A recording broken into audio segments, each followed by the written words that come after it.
Today I'm going to show you how to create a glittery smoky eye. So let's get started. As with any eye makeup look, you want to create a blank canvas to work on.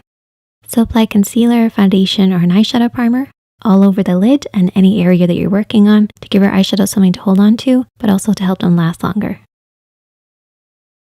When creating any eye makeup look, there's 3 areas that you focus on. The lid area, the crease area, which is where the lid creases into the eye shape, but also refers to any area above this, working upwards towards the brow bone, which is our 3rd area. Once you know all 3 of these areas, you can create any eye makeup look. To start off this look, we're going to be applying a base shade. So choose a shade similar to your own skin tone, and you're going to be applying this with a blending brush.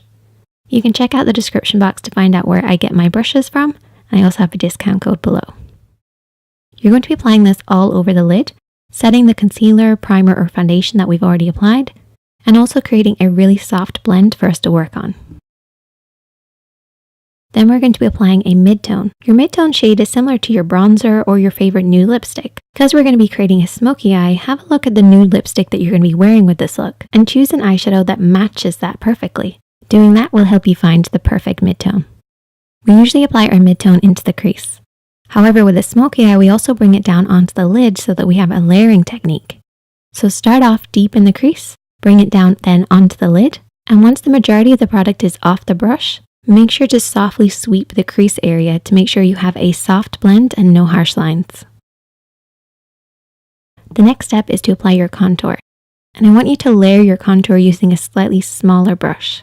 You're going to be focusing this on the lower part of the lid, really close to those lashes. Once you've done one thin layer, I want you to do a second layer. This will make sure that you get a nice strong color, but it's much easier to blend. Build up your smoky eye a little bit at a time. And remember, smoky eyes always look a little bit messy before they're finished.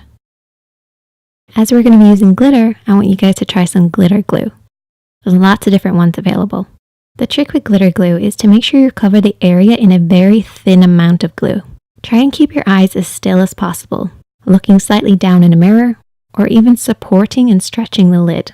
This will make sure that your glue layer is nice and even. The glitter that we're using today is a dark glitter. Even though it shines like glitter, it actually looks quite dark when the light's not shining on it, so it's perfect for a smoky eye. And the trick with applying glitter is to really pack it on there. Get a lot on your brush and just glide it over the glitter glue. You might be inclined to apply glitter using a flat brush. Using a small pencil brush or a small fluffy brush will actually be better with loose glitters. Sometimes the flat brushes can apply a little bit too much pressure and disturb the glue underneath, whereas a fluffy brush really packs on that loose glitter, giving you a much more even finish. So I highly recommend skipping the flat brush and go for a soft blender. Once you've really packed on that glitter, I want you to take your brush, holding it at the very bottom of the handle, and glide over the top to knock off any excess glitter. This will just prevent it from falling down onto your perfect base later. Once you've cleaned up any fallout and applied your base, you can then apply your highlighter using a flat brush this time, focusing this on the inner corner of the eye and maybe a little bit underneath the brow too. And there you go, a super easy smoky eye using some glitter. Finish off with liner, lashes, whatever you prefer. And I hope you guys will try out this look. Tag me at ShaneadyKatie and I'll see you in the next one. Hit that like button.